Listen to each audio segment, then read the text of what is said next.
Alas 3:45 ng madaling araw sa ibabaw ng Mediterranean Sea, 110 milya mula sa baybayin ng Libya. Isang Russian IL-78 tanker ang lulutam-lutang sa himpapawid, parang isang dambuhalang 85,000 pound na lumilipad na gasolinahan. Dalawang bagong-bagong Su-57 E-fighter, bahagi ng ikatlong batch na patungong Algeria, ang kasalukuyang nakakabit sa drog at sumasali ng gasolina sa bilis na 280 milya bawat oras. Ang Russian pilot number 2 ay mahigpit ang hawak sa kanyang stick, habang ang pawis ay bumabasa na sa kanyang oxygen mask. 8 minuto na lang para mapuno ang mga tangke. Bulong niya sa radyo, biglang nabulabog ang kanyang radar warning receiver sa tindi ng tunog. Isang maliwanag na contact, isang AIM-120D mula sa isang Ukrainian F-16 ang mabilis na humaharurot mula sa kanyang blind spot. Akala ng Russia ay ligtas sila sa international airspace. Nag-antay lang pala ang Ukraine gamit ang isang ghost swarm at electronic warfare jamming na sobrang tindi na kayang magpaiyak kahit sa iyong Wi-Fi router. At ang Su-57 number 3 na kasalukuyang nag-orbit at naghihintay ng kanyang turno para mag-refuel ay malapit na makaranas ng pinakamasamang araw sa buong buhay nito. 2 araw bago ito, may hangganang tinawid ang mundo na hindi man lang napansin ng karamihan. Ang New START Treaty, ang huling nuclear arms control agreement sa pagitan ng Russia at United States, ay nag-expire na noong hating gabi ng February 5, 2026. Agaran at kalkulado ang naging tugon ni Putin.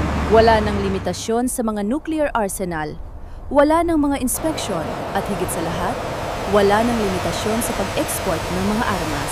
Kailangan ng Russia ng pera para tustusan ang kanyang war machine, at ang Su-57E export variant ang pinakatampok sa estratehiyang iyon. Nakatanggap na ang Algeria ng 2 Su-57E fighter noong huling bahagi ng 2025, isang deal na nagkakahalaga ng mahigit $200 milyong. Ngayon, ang batch 3 na may 3 pang bagong aircraft ay idinideliver mula sa Aktubinsk Air Base sa southern Russia, patugong Algeria. Hindi ito ang full-spec na Su-57 na inilalaan ng Russia para sa kanilang sarili. Ang mga export variant ay may downgraded na AESA radar, mas simpleng stealth coating, at tinanggalan ng access sa mga pinaka-classified na avionics. Ngunit sa presyong halos $100 milyong bawat aircraft, isa pa rin itong technological marvel na ikinakaban ng mga Western intelligence agency.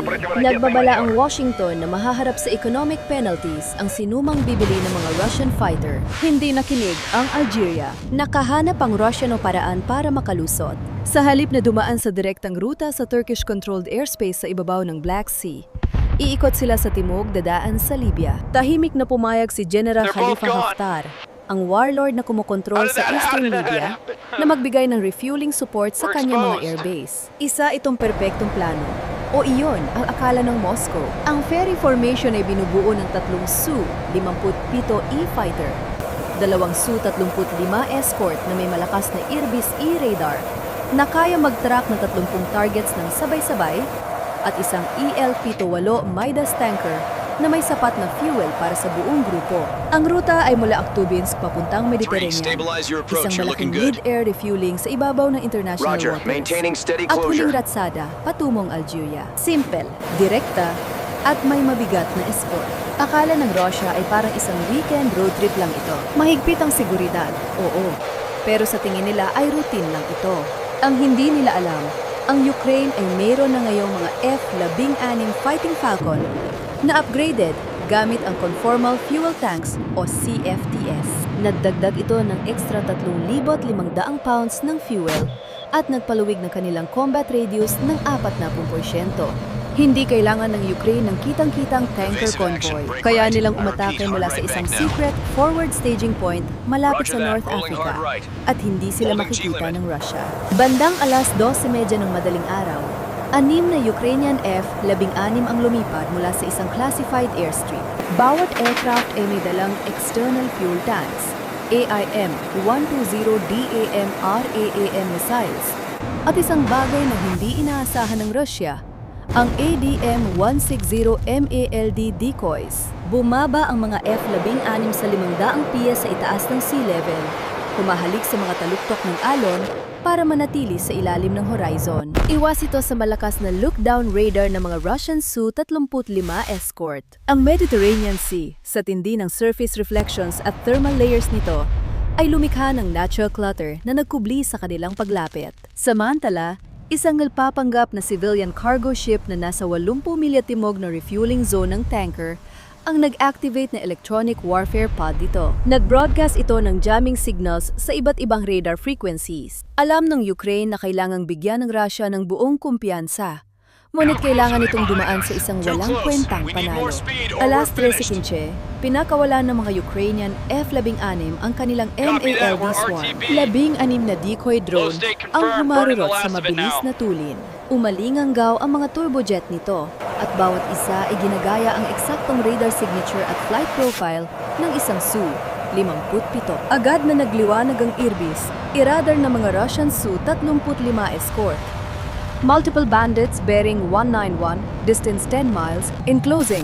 Sigaw ng radar operator. Dalawang R-77 ang pinakawalan, na sinundan agad ng R-37M ng kanyang wingman. Nagmistulang mga bulaklak ng apoy ang madilim na langit mula sa usok ng missile motor at mga pagsabog, habang isa-isang winawasak ang mga MALD.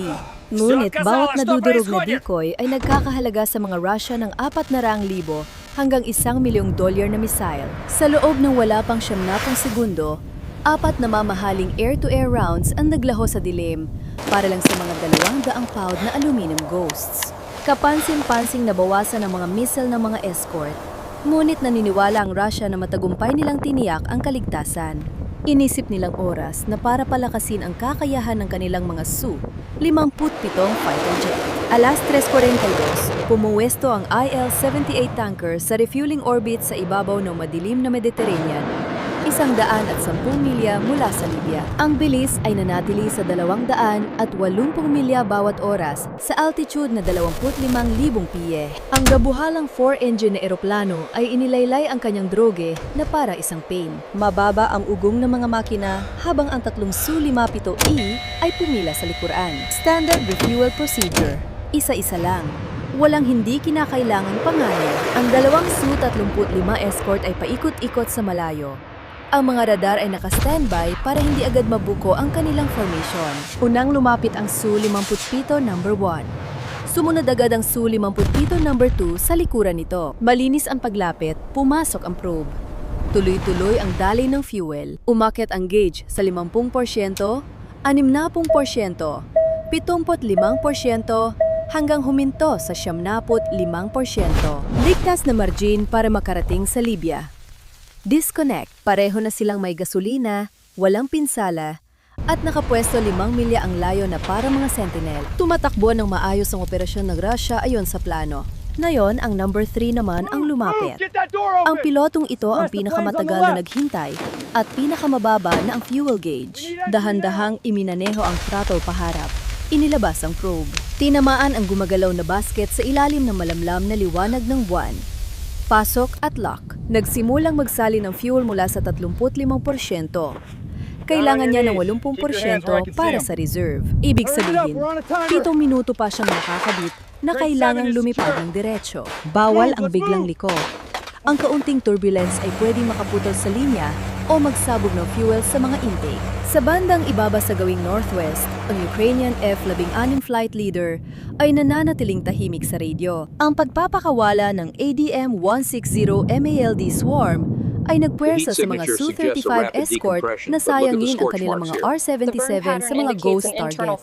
Naging maingat na ang mga escort, pinalawak ang pag-scan ng radar, pero bulag pa rin sila sa pang-anib na nasa mababang altitude malapit sa dagat. Pinanood ng leader sa kanyang targeting pod, habang ang heat signature ng number 3 ay sumasama sa liwanag ng tanker.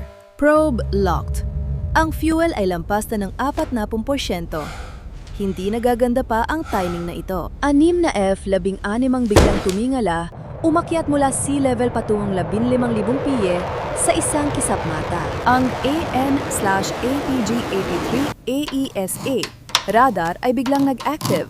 Tinutukan ng IL-78 na may weapons-grade focus. Nagwala ang mga radar warning receiver sa buong formation ng Russia. Mabilis na lumalapit ang totoong banta. Piniga ng tanker crew ang throttle sa maximum. Pilit na iniliko ang dambuhalang aircraft pakanan. Isang mayulenteng manyobra ito para sa isang 400,000 pound na ibon na hindi naman ginawa para sa dogfight. Pinindot ng co-pilot ang fuel jettison.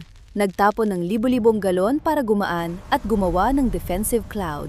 Para sa Su-57 No. 3 na nakakabit pa rin, ang biglang pagliko ay parang hagupit ng latigo sa hose. Nabanat ang probe hanggang sa puntong malapit na itong maputol.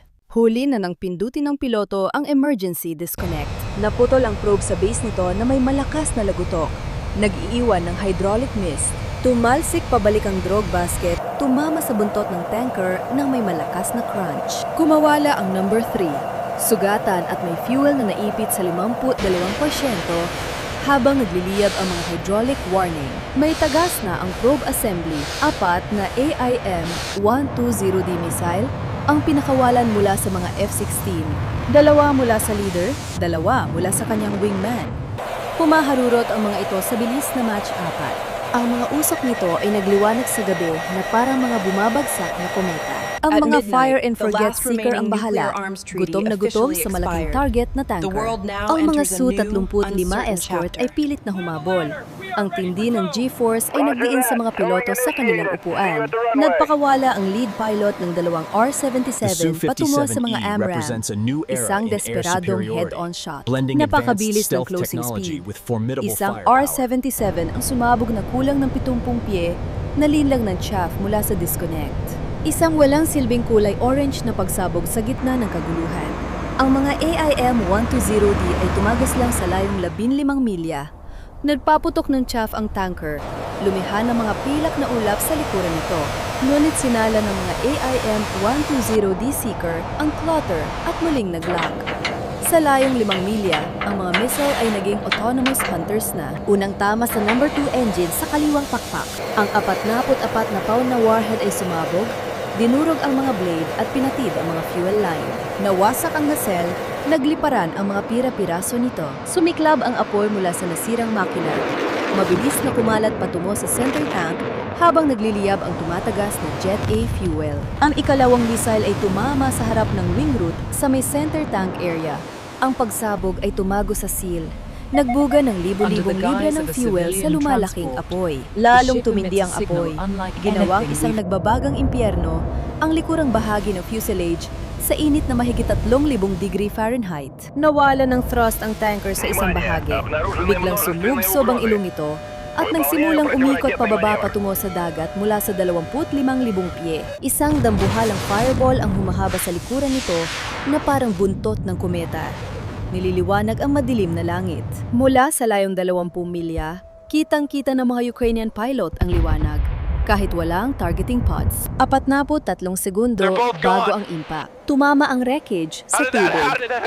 Ang mga secondary explosion ay nadbuga ng singaw at apoy na 200 pie ang taas. Ang shockwave ay lumikha ng mga bilog sa ibabaw ng tubig na parang batong ipinukol sa lawa. Binalot ng katahimikan ang kalangitan. Ang Su-57 No. 1 at 2 ay nasa 50 milya na sa timog silangan sa bilis na Super Cruise. Puno ang kanilang mga tangke at ligtas silang tumuloy papuntang Libya. Narinig sa radyo ang naputol na sigaw mula sa tanker. Malinaw ang utos. Iligtas ang aircraft. Hindi na sila lumunta. Gusto sanang bumalik ng mga Su-35 para mag-rescue. Pero masyado na silang maraming fuel na nagamit sa paghabol sa mga MALD Ghosts.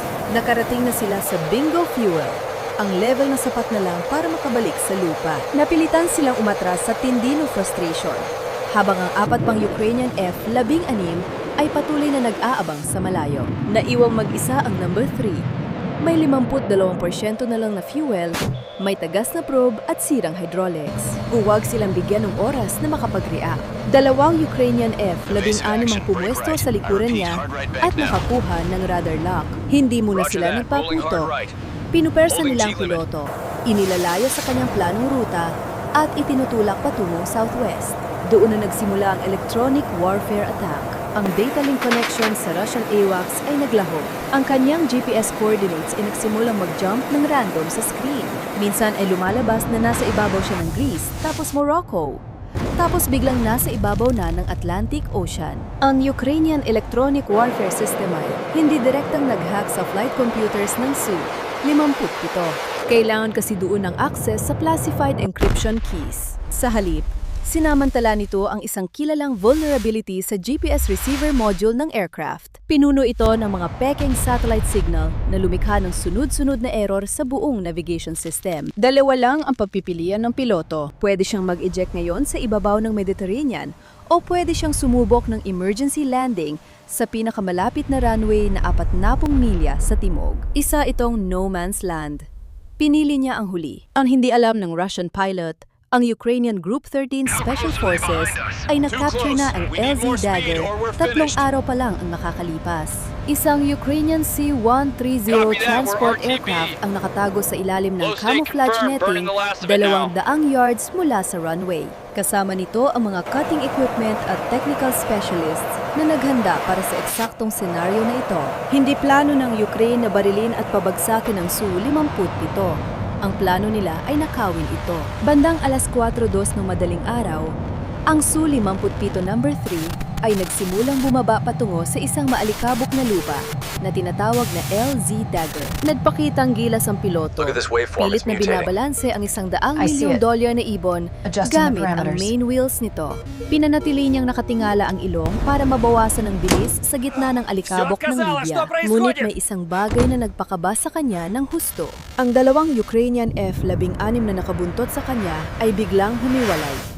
Hindi lang sila, basta umalis. Binuksan nila ang kanilang mga afterburner, biglang tumingala at naglaho sa dilim ng gabi. Sa mundo ng dogfighting, isa itong masamang pangitain. Kapag ang mga humahabos sa iyo ay biglang nawala ng pakialam sa iyong landing, ibig sabihin ay pumasok ka na sa hawla. Tumingin ang Russian pilot sa kanyang navigation screen. Nag-flicker ito. Ang coordinates ay hindi siya dinadala sa base ni Haftar. Dinadala siya nito diretso sa isang Ukrainian welcome party. Hindi rookie ang pilotong ito. Alam niya na kapag lumapag siyang buong eroplano, mapupunta ito sa isang NATO hangar sa Ramstein sa loob ng 24 na oras para pag-aralan. Hindi sa oras ko. Marahil ay naisip niya. Habang ang mga gulong ay 50 piye na lang mula sa lupa, inabot niya ang isang safety cover at pinindot ang pulang button na may label na beacon. Pagkalapag ng tiyan ng Su-57 sa lupa, hinila ng piloto ang mga handle. Boom! Ang ejection seat ay nagpukoy sa kanya sa langit. Mula sa kanyang parachute, pinanood niya ang kanyang high-tech fighter na sumasadsad sa runway, habang ang utak nito ay nagsisimulang maging isang pugon. Sa Moscow, isang pulang ilaw ang kumislap sa Ministry of Defense. Ang beacon protocol, isang self-destruct failsafe, ay na-trigger na.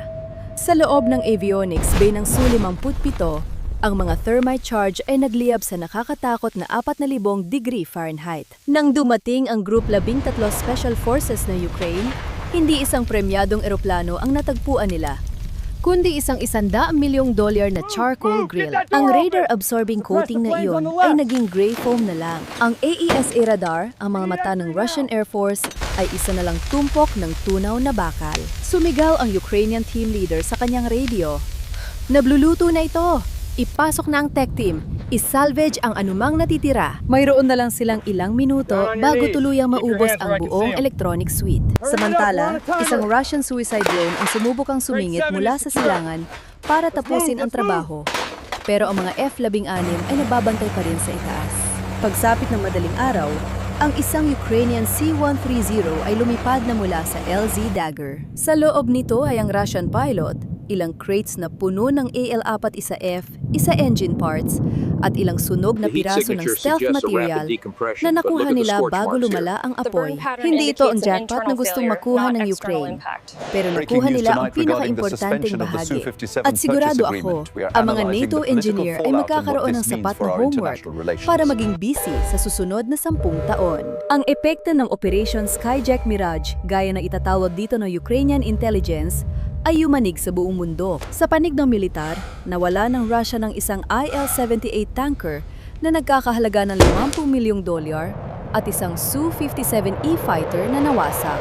Agad na sinuspende ng Algeria ang kanilang purchase agreement para sa mga natitirang Su-57E dahil sa issue ng reliability. Ang pangarap ng Russia na gawing profitable export program ang Su-57 ay naglaho sa loob ng isang gabi.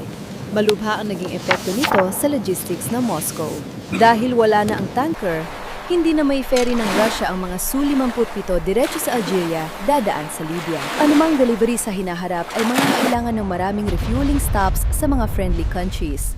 Isang rutang wala na ngayon dahil isinara na ng Turkey ang kanilang airspace sa mga Russian military flight. Gusto sanang ipakita ng Russia sa mundo na ang Su-57 ang hari ng stealth, ngunit ginawa itong hari ng pagtakas ng Ukraine. At sa isang bunker sa ilalim ng Kremlin, marahil ay galit na galit si Putin habang nakatingin sa mga satellite photos. Hindi man nakuha ng Operation Skyjack Mirage ang buong Su-57. Hindi na ito kailangan. Ang misyon ay nakamit na ang mas mahalagang bagay. Winashock nito ang mito ng Russian air superiority at napatunayan na sa taong 2026 ang langit ay pag-aari ng sinumang nag-iisip ng 3 hakbang pasulong. Susubukan kaya muli ng Russia ang isa pang ferry mission kahit alam nilang nakabantay ang Ukraine? Bibili na lang kaya ng American F-35 ang Algeria ng tahimik? I-comment ang inyong defensive strategy sa ibaba. Binabasa ko ang lahat. At huwag kalimutang mag-subscribe dahil hindi pa tapos ang kwentong ito. Magkikita tayo sa susunod.